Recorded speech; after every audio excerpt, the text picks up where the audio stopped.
దేవుని కంచె లేనప్పుడు మన సంపాదన సిరిగిపోయిన చంచులో వేసినట్టుంటుంది. నువ్వు దొల్లుతావు, రాత్రనక పగలనక దొల్లుతావు, ప్రయాసపడతావు, కష్టపడతావు, ప్రాణానికి సుఖం ఉండదు, మనసుకు నెమ్మది ఉండదు, ఆరోగ్యం ఉండదు. అమ్మో ఇలా కష్టపడుతున్నాను కాబట్టి, ఇలా ప్రయాసపడుతున్నాను కాబట్టి, ఏదోలాగా ఈ బాకీ, ఏదోలాగా ఈ సమస్య, ఈ అప్పు వచ్చేసరికి తీర్చాను అనుకుంటా. అసలు ఆ అప్పు రావడానికి కారణమే నువ్వు. కష్టపడాలి, పని చేయాలి, సంపాదించాలని ఏం వదిలేసావు తెలుసా? ప్రార్థన వదిలేసావు, మందిరాన్ని వదిలేసావు, ఆరాధన వదిలేసావు, చేతులు ఎత్తడం మానేసావు, దేవునికి దూరం అయిపోయావు.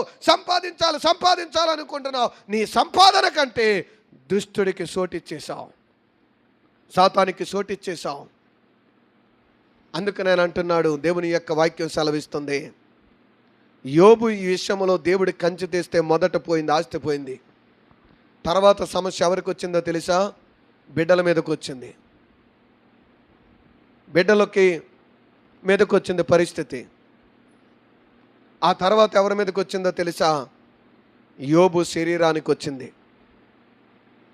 దేవుడు కూడా మన విషయంలో కూడా అనేక సార్లు నిన్ను పరీక్ష చేస్తూ ఉంటాడు.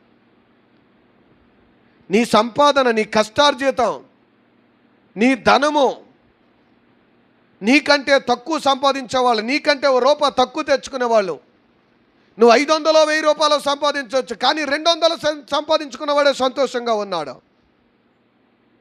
నువ్వు 10,000 20,000 ఉద్యోగం చేయొచ్చు, కానీ 5-6,000 రూపాయలు ఉద్యోగం చేసే వ్యక్తి ఆనందంతో ఉన్నాడు. నీకు 4 ఎకరాలు 3 ఎకరాలు 10 ఎకరాలు పొలం ఉండొచ్చు, కానీ 6 ఎకరం పొలం కూడా లేనాడు ఆరోగ్యంగా తిని చక్కగా సంతోషంగా ఉంటున్నాడు.